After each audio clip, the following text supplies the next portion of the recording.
All right, this one was also sent in, and it says, study the diagrams representing glands in the human body. Okay, so now we're doing our glands. First one, we're going to say, right, diagram A, this people is the thyroid. Thyroid and thyroid stimulating hormone. This here, these are your kidneys.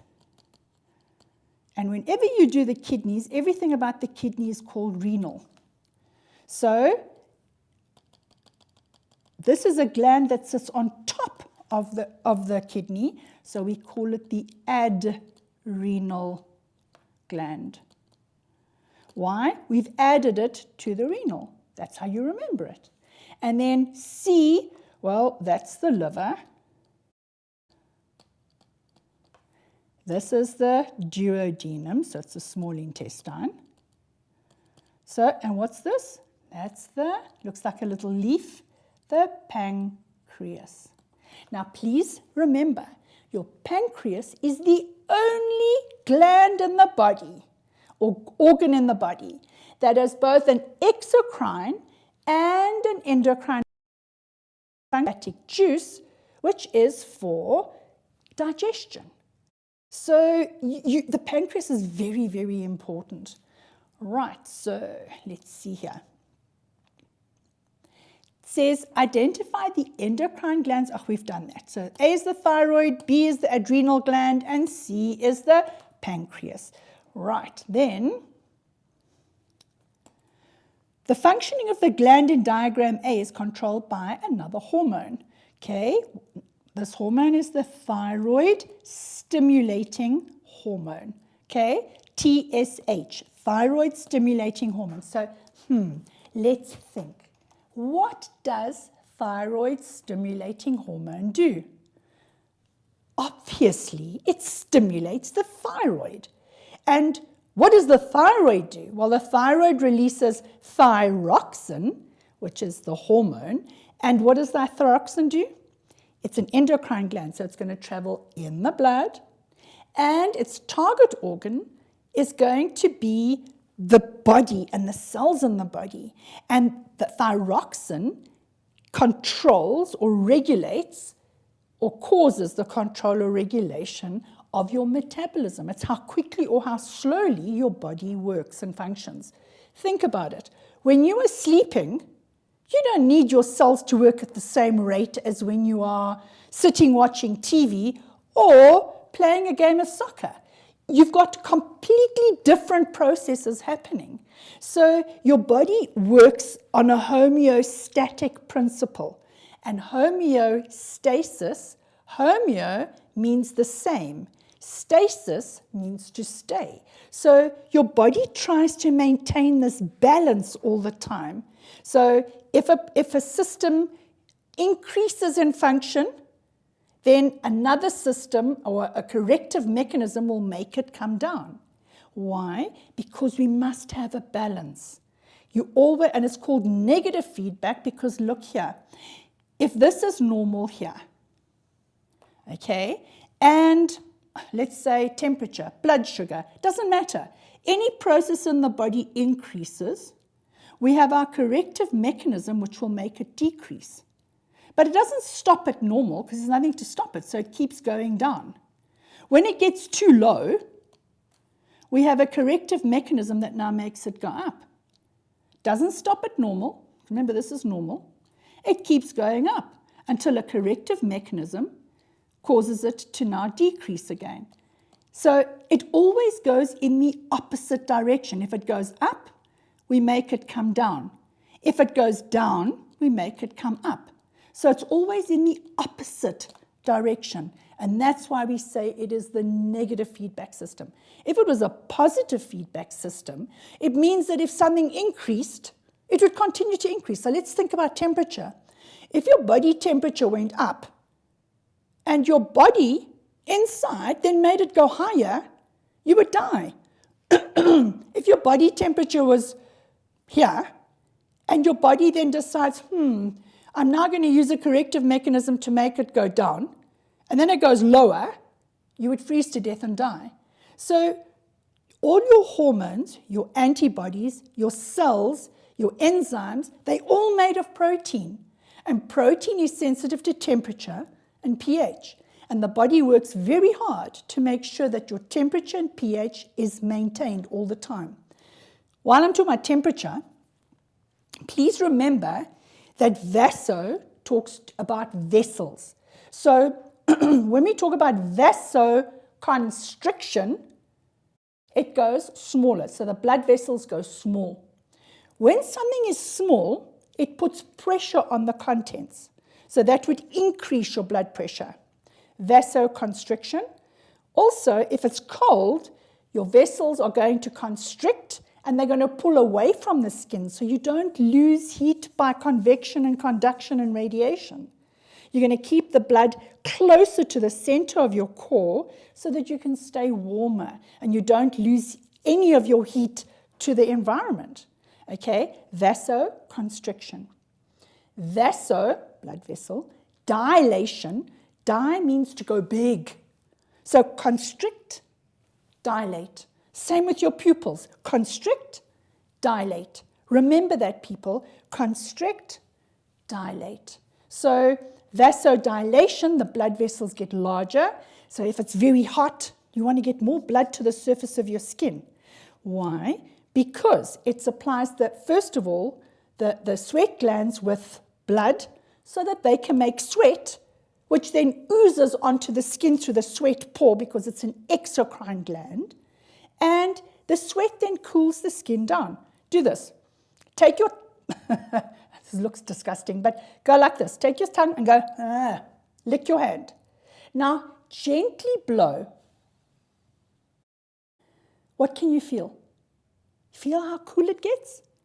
Sweat is amazing stuff. It cools us down. As long as you wash at least once a day and wash the old sweat off, you'll never ever smell because your sweat is not a disgusting thing, but its main purpose is to cool you down. Unfortunately, though, some of the liquid that comes out, there are a bunch of wastes that are dissolved in that liquid, and that is what can make us sometimes have a bit of a body odor when it's been very hot and we've sweated a lot. Okay, so vasoconstriction, vasodilation. Large vessels, small vessels.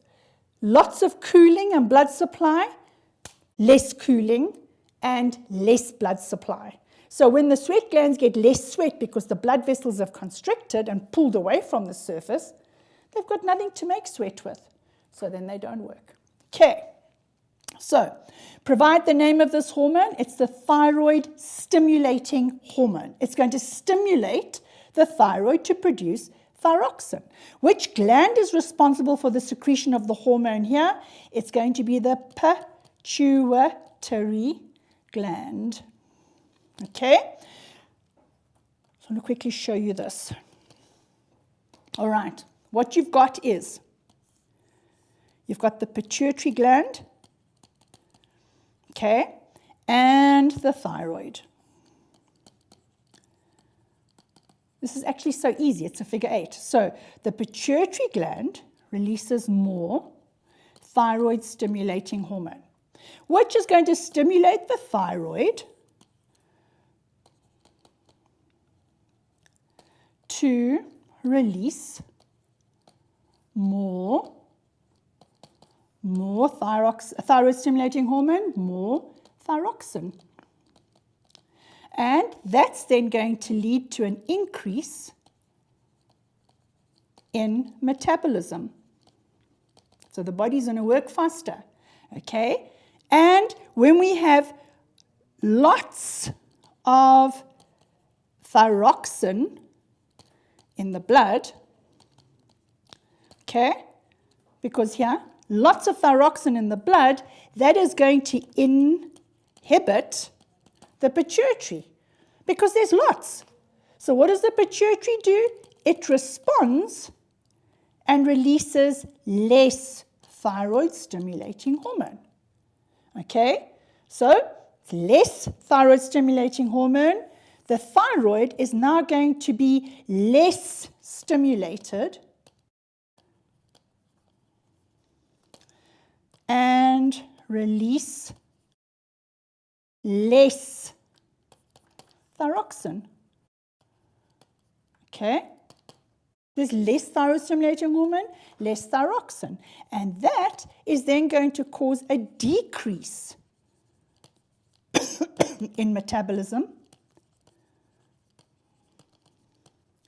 And therefore, we now have less thyroxine in the blood. Okay? And because there's less thyroxine, that is going to stimulate the pituitary to now release more thyroid-stimulating hormones. So let's do it in colors. So more thyroid-stimulating hormone, more thyroxine, which will inhibit, and then we end up with less thyroid-stimulating hormone, less thyroxine, and we stimulate. And that's exactly, it's a figure 8. It goes ching, ching, ching, ching. And that is your negative feedback mechanism. That is homeostasis. When there is an increase in a process, a corrective mechanism causes it to decrease and vice versa until a norm is maintained. Okay, so let's go up. You must know this. Okay, NB, NB, NB, NB. All right. Then what condition activates the secretion of adrenaline by the gland in diagram B? So remember, the gland in diagram B is your adrenal gland. And what's going to stimulate or activate the secretion? It's your fight and flight response. You could also say stress or danger. Okay, it's the way your body responds to keep you safe. So if I see a snake here, I'm going to, whether it's an old brown house snake or whether it's a poisonous snake, I'm going to panic and I'm going to lift my feet up and I'm going to scream for someone to come and help me here. Okay, it's your fight and flight hormone. It's the hormone that protects you, and it works in conjunction with your thyroid or your thyroid stimulating hormone. Because you've got to get your metabolism to go up, it works in conjunction with your medulla oblongata because it increases breathing rate and heartbeat rate. Why? Well, you need to run. And if you need to run, well, guess what? You need energy in your muscles. How do you get energy in your muscles? It needs glucose. It needs glucose and oxygen. So you breathe faster, your heartbeat beats faster, so you can get the blood to your muscles, and the ox with full of oxygen and glucose, so you can run like the blazes and get out of there. Okay, fight and flight hormone. All right, how does the secretion of adrenaline affect the heart rate and the breathing rate? They both increase. Okay, they are both going to increase. Why? Because remember, they are both regulated by the medulla oblongata. Okay. More breathing, you need more heart beating to pump it around the body. When you're chilled, you're certainly breathing much slower and your heart rate is all nice and chilled and calm. Okay, then we've got Luke, a grade 9 learner, did not eat breakfast. Explain how his blood sugar will return to a normal level. Very silly people not to eat breakfast. So listen to Mama Kathy now. You must have a good breakfast when you go to school. So tomorrow morning, promise me you are going to have a boiled egg. I know that when I'm stressed, I don't like eating. Okay, I sort of like, everything makes me want to vomit. Have a cup of tea and boil an egg and just shove that whole thing in your mouth and swallow, because it's protein. And protein lasts much longer in your system and to digest and gives you energy for longer than a slice of bread, for example. So please, 1 egg tomorrow morning, or if you're into eating, have 3 scrambled eggs on toast and you'll be rocking. All right, so you don't want to fall asleep during your exam. Okay, we're going to do this now. We're going to do that's your glucose levels, and then differentiate between an exocrine and endocrine gland. Okay, Just exocrine gland, exo. So an exocrine gland has a duct. For example, like your tear glands, like your salivary glands, like all the digestive glands that you have in your entire digestive system. Okay, they have a duct, and a useful substance is released through the duct into a cavity or onto the surface of the skin. Your sweat glands, duct, little drops of water come up onto your skin, the sweat. Okay, your endocrine glands are inside. Okay, so endocrine glands are ductless. They don't have a little pipe. So they secrete hormones, which are chemical messengers, directly into the blood. Okay, and the blood transports those hormones or chemical messengers to target organs. Now, I mean, look at the word to. So, to target organs. Okay, and those target organs now respond. They will respond and then perform a function. As I said to you just now, if we think of the pituitary gland, releases thyroid stimulating hormone. The thyroid is stimulated to release thyroxine. Too much thyroxine inhibits the pituitary, so the pituitary releases less thyroid stimulating hormone. So the thyroid produces less thyroxine. And so you have this balancing act. Okay. The pituitary releases follicle stimulating hormone. And that causes estrogen. And estrogen causes the release of luteinizing hormone by the pituitary gland. So everything does this. It's always a balance. Okay, so now let's look at this insulin glucagon thing. Okay, now, here we have our little guy. Here's our person. And there's blood sugar.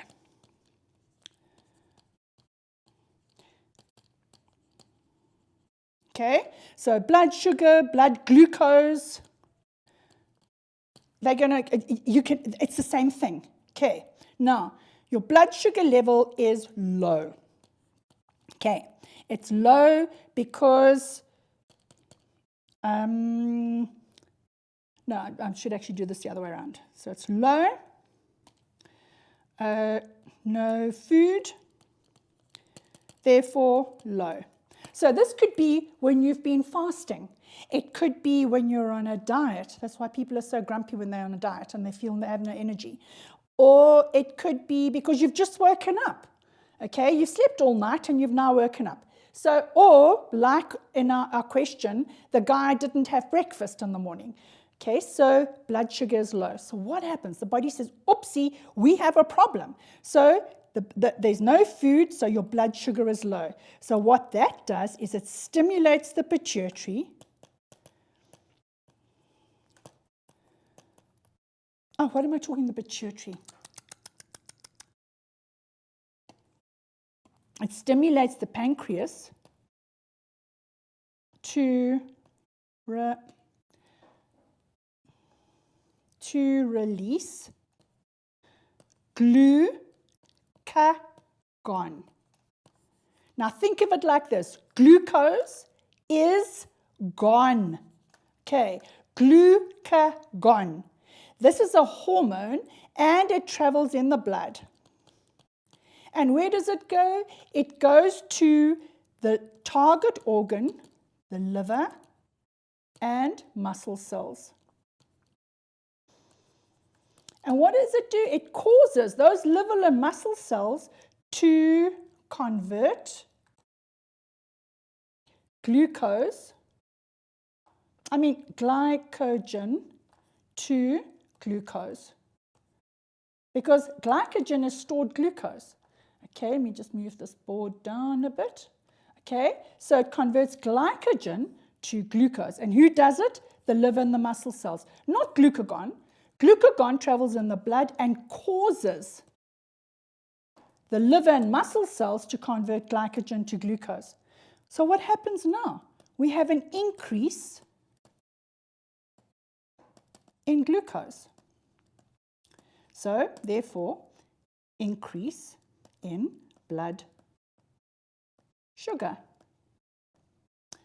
Oh, for heaven's sake, sugar. Okay? And we're back to normal.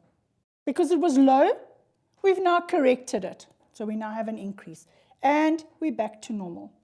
But now we have a problem. Look at this.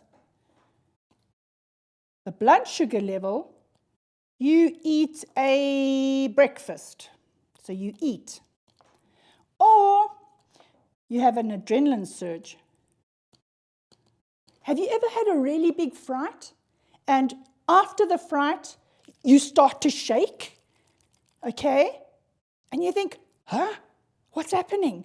And you feel pup, and you're pale. All of that is as a result of adrenaline.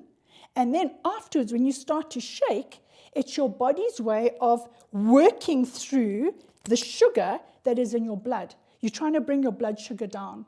Okay, so when you eat, okay, or you have an adrenaline surge, your blood sugar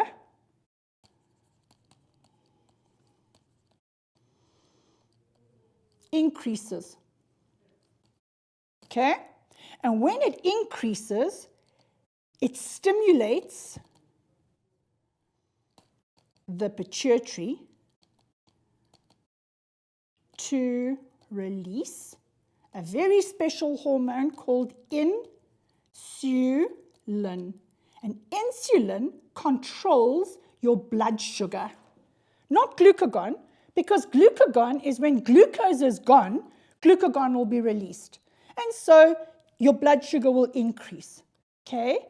But here, when you've eaten a big meal or you had a chocolate and a cool drink, or you've had an adrenaline surge, your blood sugar increases. And that stimulates the pituitary to release insulin.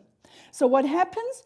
Insulin travels in the blood, because it's a hormone, and it causes, oh, for heaven's sake, I'm trying to go through too much too quickly. My brain's blood, okay, it causes the target organs, the liver and muscle cells. And what do? They convert all this extra glucose, convert glucose to glycogen and store it. Okay? So now the glycogen's being stored. We've got less glucose, so therefore less blood sugar, or a decrease in the blood sugar, and that takes us straight back to normal. Okay? So remember, lots of blood sugar or lots of glucose in the blood, insulin is released. Less glucose in the blood because you haven't eaten, or because you're on a diet, or because you're fasting. What happens then? Glucagon is released. And that's the difference between people that wake up in the morning and they are, wow, they're full of beans. You would swear this is the first day of the rest of their lives. They are so energized and energetic, and you think, go away, I just want to sleep another 5 minutes. All right? Then you get people that only really start functioning after 2 or 3 hours after they've woken up. It's the rate at which your glucagon works. Okay? Big meal, adrenaline, lots of blood sugar, the body will release insulin. Right? And that balance is what keeps us going and gives us enough energy. Why? Because you don't need the same amount of glucose in your blood. Because you don't need the same amount of energy all day. You don't need energy when you're sleeping or sitting watching TV. You need energy when you're going to go play a game of soccer or a game of netball or volleyball or whatever it is that you're going to do, or dancing or whatever. Okay? You don't need the same amount of energy all day. So your energy level goes up and down depending on what you eat, because you don't walk around with drips on us all the day. And we're not like cows that graze all day. Okay, we have our meals. So somebody who's diabetic or pre-diabetic will eat lots of small meals a day to help with the whole insulin issue because their body's not making proper insulin. Okay, people, there we go. Please make sure that you know this whole blood sugar level. Okay, so high blood glucose, low blood glucose, and insulin and glucagon. Please make sure. Just remember glucagon, when glucose is gone, glucagon is released, and it's a hormone. Oh, here we go. Differentiate between an exocrine and an endocrine gland. Easy. Exocrine, as I've said, they have a duct. They secrete useful substances through the duct into a cavity or onto the surface. Okay. Endocrine glands only release hormones or secrete hormones, which are chemical messengers, directly into the blood because they are ductless. They have no duct, so it's got to go into the blood, otherwise it's never going to get anywhere. And it's transported to a target organ, and it causes the target organs to perform a function. Okay. Homeostasis, to maintain a balance within the body. Okay. No matter what happens outside, we maintain a balance inside. It can be the hottest day, and we are going to thermoregulate. When it is very hot, clearly we need more water, so the body's going to make sure that we have more antidiuretic hormone being released by the pituitary gland, and we're going to make sure that more aldosterone is released by the adrenal glands. Why? Because we want to make sure that the nephrons in the kidneys reabsorb water and keep it in our body so we can cool our body down. Please, people, homeostasis is very important, and there are so many different ways they can ask it to you. In a graph, they can ask it to you here where they give you these diagrams. They can ask you by doing an investigation question. Make sure that you know it. Homeostasis and endocrine gland, put them together. You must know the endocrine gland. You must know what each one secretes and where it is located. And then your negative feedback systems. Thyroid and thyroxine, the pancreas, the insulin and the glucagon, your adrenal gland, how they work, ADH, hot day, cold day, thermoregulation, very important. All right, we must be able to do that. Okay.